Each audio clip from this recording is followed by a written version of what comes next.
साहेब, ग्रामीण सभी संत महापुरुष और हमारे अभी जिसके विचार सुन रहे थे हरियाणा से पधारे हुए संत श्री गुलशन कबीर साहेब, सत्संग प्रेमी सज्जन माता एवं बहनों तथा देवियों, आज इस मासिक सत्संग में उपस्थित हम लोग यत्र तत्र से हुए हैं। बड़ा ही परम सौभाग्य की बात है जिसमें हम लोग संत श्री गुलशन साहेब के दर्शन और उनके प्रवचन को प्राप्त किए। बंधुओं, इन्होंने बड़ा सुंदर बात कहा, बड़े बड़ाई ना करे, बड़े न बोले बोल, रहीमन हीरा कब कहे, लाख टका मेरा मोल। नाम व्यक्ति का बड़ा हो इससे कोई फर्क नहीं पड़ता है, व्यक्ति का काम बड़ा होना चाहिए। कबीर साहब ने कहा, बड़ा हुआ तो क्या हुआ, जैसे पेड़ खजूर, पंथी को छाया नहीं, फल लगे अति दूर। बड़े बड़ाई ना करे, बड़े न बोले बोल, रहीमन हीरा कब कहे, लाख टका मोल। बड़े लोग बोलते नहीं है, उसका काम बोलता है। किसी के पास औकात बड़ा है, किसी के पास उनका बात बड़ा है। किसी के पास दौलत बड़ा है, किसी के पास दिल बड़ा है। किसी के पास धर्म बड़ा है, किसी के पास धन बड़ा है। लेकिन आप लोगों को इसमें चयन करना होगा कि आखिर किस बड़ेपन की मोल है। प्रापेत गौरव धर्मानि न त्वं वित्त संचानि, पयो दाना उच्चस्ते पयो धीना निम्नस्ते। यहाँ कहा गया है इस श्लोक के माध्यम से कि प्रापेत गौरव धर्मानि, जिसके पास धर्म है उसको गौरव प्राप्त है। जिसके पास धन है, न त्वं वित्त संचानि, तो धन आपके पास है, और जिसके पास धर्म है तो बताइए कौन बड़ा हुआ। कबीर साहब ने भजन गाया है, तेरे पास है हीरे मोती, मेरे मन मंदिर में ज्योति। कौन हुआ धनवान, झूठी तेरी शान। तेरे पास है हीरे मोती और मेरे पास में मन मंदिर की ज्योति। कौन हुआ धनवान। किसको आप धनवान कहोगे, जिसके पास बुद्धि है कि जिसके पास पैसा है। कौन होगा धनवान। राजा पूज्यते क्षेत्रे, पूज्यते विद्वान सर्वत्रे। जिसके पास धर्म है, जिसके पास विद्या है, जिसके पास बुद्धि है, वो कहीं भी जाएगा तो पूजा उसको मिलेगी। लेकिन जिसके पास धन है तो जो जानते हैं पहचानते हैं वो कहेंगे धनवान, लेकिन जो नहीं पहचानते हैं वो उनको पूजा नहीं करेंगे। इसलिए धन से बहुत बड़ा धर्म होता है। राम कहते हैं सबरी के कुटिया पर चले गए, बाकी किसी के यहाँ नहीं गए, और सबरी राम को खिलाते क्या है, बैर। जबकि हमारा आयुर्वेद कहता है धात्री फलम सदा कुपथ्यम, धात्री फल सदा पथ्यम कुपथ्यम बदरी फलम। आंवला का फल जो होता है सब दिन के लिए परोपकार होता है, उपकारी होता है, गुणकारी होता है। जब खाइए, जैसे खाइए, जहाँ खाइए, आंवला आप खाइएगा तो आपके लिए हितकर होगा, गुणकारी होगा। अगर बैर खाइएगा तो आपके लिए वो हितकर नहीं होगा, वो आपके लिए लाभदायक नहीं होगा, हानिकारक होगा। लेकिन राम को सबरी बैर खिलाती है, कुटिया में बैठाती है, फिर भी राम जाते हैं। तो राम से किसी ने पूछा कि आप बड़े बड़े हस्ती के लोग हैं और बड़े बड़े औकात के लोग हैं, उसके यहाँ काहे नहीं जाते हैं और सबरी के यहाँ क्यों जाते हैं। तो राम कहते हैं जिसका औकात बड़ा है उसके पास मैं नहीं खड़ा हूँ, जिसका बात बड़ा है उसके पास मैं पड़ा हूँ। अर्थात सबरी के पास बात बड़ा है। बात बड़ा मतलब आपके पास अगर दिल है, दौलत नहीं भी है, तब भी आप धनवान हैं। एक बार एक गरीब के यहाँ शादी था, अमीर को उनके यहाँ निमंत्रण करने जाना था। अब आप लोगों को जिससे प्रेम होता है, जिससे मित्रता होती है, तो उनके यहाँ निमंत्रण तो भेजते हैं।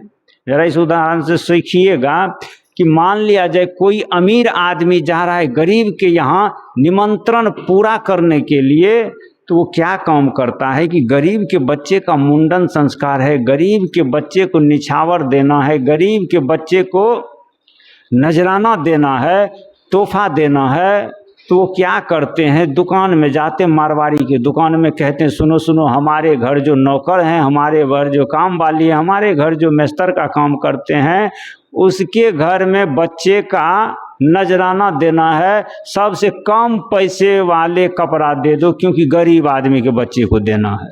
तो मारवाड़ी ने दिया सबसे रिजेक्ट कपड़ा, कहा कि लो साहब, गरीब आदमी को देना है तो सस्ते वाले ले लो। वो सस्ते के कपड़ा लेकर के अमीर आदमी गरीब के यहाँ गया निमंत्रण पूरा करने के लिए, लेकिन फिर उसी के यहाँ जब उनके पुत्र का मुंडन होने लगा तो उसी आदमी ने निमंत्रण दिया अपने नौकर को। तो नौकर जब उनके यहाँ निमंत्रण पूरा करने के लिए गया, उनको जब नजराना देने के लिए गया, तो ये उसी मरवाड़ी के दुकान में जाते हैं, कहते जरा बच्चे की कपड़ा निकालो। कहा कितने कीमत की? कहा आपके दुकान में जो सबसे ज़्यादा कीमत की कपड़ा है वो निकालो, हमारे मालिक का बेटे का शादी है, अमीर आदमी का बेटे का शादी है, हमारे देह पर का कपड़ा भी बिक जाए तो लेकिन हम उनको अपने पसंद का कपड़ा देंगे। तो मारवाड़ी कपड़ा बेच रहा था, गद्दी पर बैठ करके सोचने लगा। वो तो अपने ब्रह्म ज्ञान में खो गया कि मैं सोच रहा हूं कि आखिर अमीर कौन है, मालिक अमीर है कि नौकर अमीर है। मालिक जाता है कपड़ा खरीदने के लिए तो मारवाड़ी को कहता है सबसे सस्ता की कपड़ा दीजिए, और नौकर जाता है तो सबसे महंगा कपड़ा दीजिए। आप बताइए धनवान कौन है? मारवाड़ी अपना स्टेटमेंट दिया, इंटरव्यू दिया, मारवाड़ी अपना सलाह दिया कि मेरे नज़र में मालिक जो है वो भिखमंगा है और मेरे नज़र में नौकर जो है वो सबसे बड़ा धनवान है। तो मैं आपसे कहता हूं, क्योंकि नौकर का दिल बड़ा है और मालिक का महफिल बड़ा है। महफिल बड़ा होने से कुछ नहीं होता है, दिल बड़ा होने से सब कुछ होता है। नौकर का दिल बड़ा है और मालिक का महफिल बड़ा है। नौकर का धर्म बड़ा है, मालिक का केवल धन बड़ा है। नाम बड़ा होने से कुछ नहीं होता। हमारे कबीर साहब कहे ना, बड़ा हुआ तो क्या हुआ, जैसे पेड़ खजूर, खजूर का पेड़ सबसे बड़ा होता है, लेकिन उससे फायदा किसको किसको होता है? खजूर के पेड़ का जो फल लगता है उसको कोई तोड़ नहीं पाता है, इतना दूर में होता है। और जब ग्रीष्म ऋतु की धूप आती है तो उसके छाया कोई काम में नहीं आता है, कोई पंछी उसके छाया में जाकर के नहीं बैठते हैं। जलेबी, बबूर, कांट, कुसा के पास, बांस के पास जाकर के बैठ लेंगे, लेकिन तार के नीचे कोई जाते हैं बैठने के लिए, क्योंकि तार का छाया एक आदमी के काम में भी नहीं होता है। इसलिए कबीर साहब ने कहा वैसा बड़ा हो के क्या फायदा जो किसी के काम में नहीं आए, जिसके छाया में एक आदमी भी नहीं बैठ सके। बड़ा हुआ तो क्या हुआ?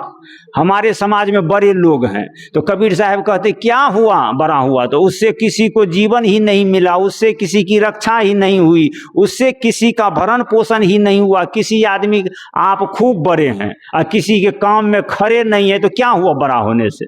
बड़ा होने का मतलब है कि किसी के काम में आइएगा।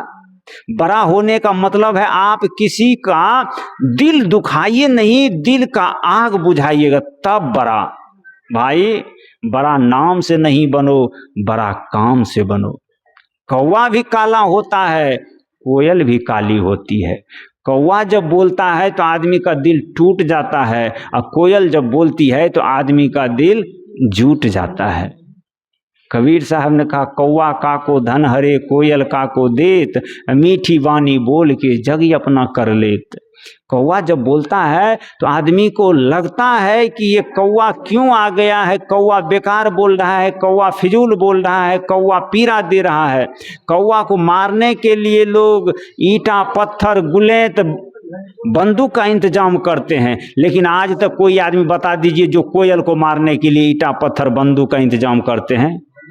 कोयल को कोई नहीं मारते हैं। आपके अगर आंगन में कौवा आ जाएंगे, बैठ जाएंगे, तो आप लोग उसको क्या करेंगे? आरती दिखाएंगे कौवा को, 2-4 बार बोलेंगे कौवा, तो या आप उठाएंगे पत्थर और कौवा को भगा देंगे, क्योंकि अब कहेंगे कि हमारे दरवाजे पर कौवा बोल रहा, कोई अपशगुन हो जाएगा। अब कोयल बोलने लगते हैं तो लोग उनके साथ में बोलने लगते हैं। आप लोग लगन में, विवाह में, मुहूर्त में गाते हैं कोयल बिन, देखिए आपको याद है, ये शारदा सिन्हा की गीत है कि कोयल के बिना बगीचा का शोभा नहीं देता है, इसलिए कोयल जरूरी है हमारे जीवन में। तो कोयल का जो आवाज होता है वो बड़ा प्रिय होता है, जबकि कौवा भी उसी के रूप का है, लेकिन कौवा का आवाज बड़ा पीरा होता है। तो आप काला है कि गोरा है इससे कोई मतलब नहीं है, आपका आवाज कितना सुंदर है। इसलिए चरित्र सदा पूज्यते न पूज्यते कतः रूपम, कहीं भी रूप की पूजा नहीं होती है। कोई आदमी कितना ही सुंदर हो, उसका कोई पूजा नहीं करते हैं। सबरी सुंदर नहीं थी, लेकिन उनका कर्म सुंदर होने के कारण आज घर घर में लोग उनकी पूजा करते हैं। मीरा की पूजा होती है क्या? बहुत खूबसूरत।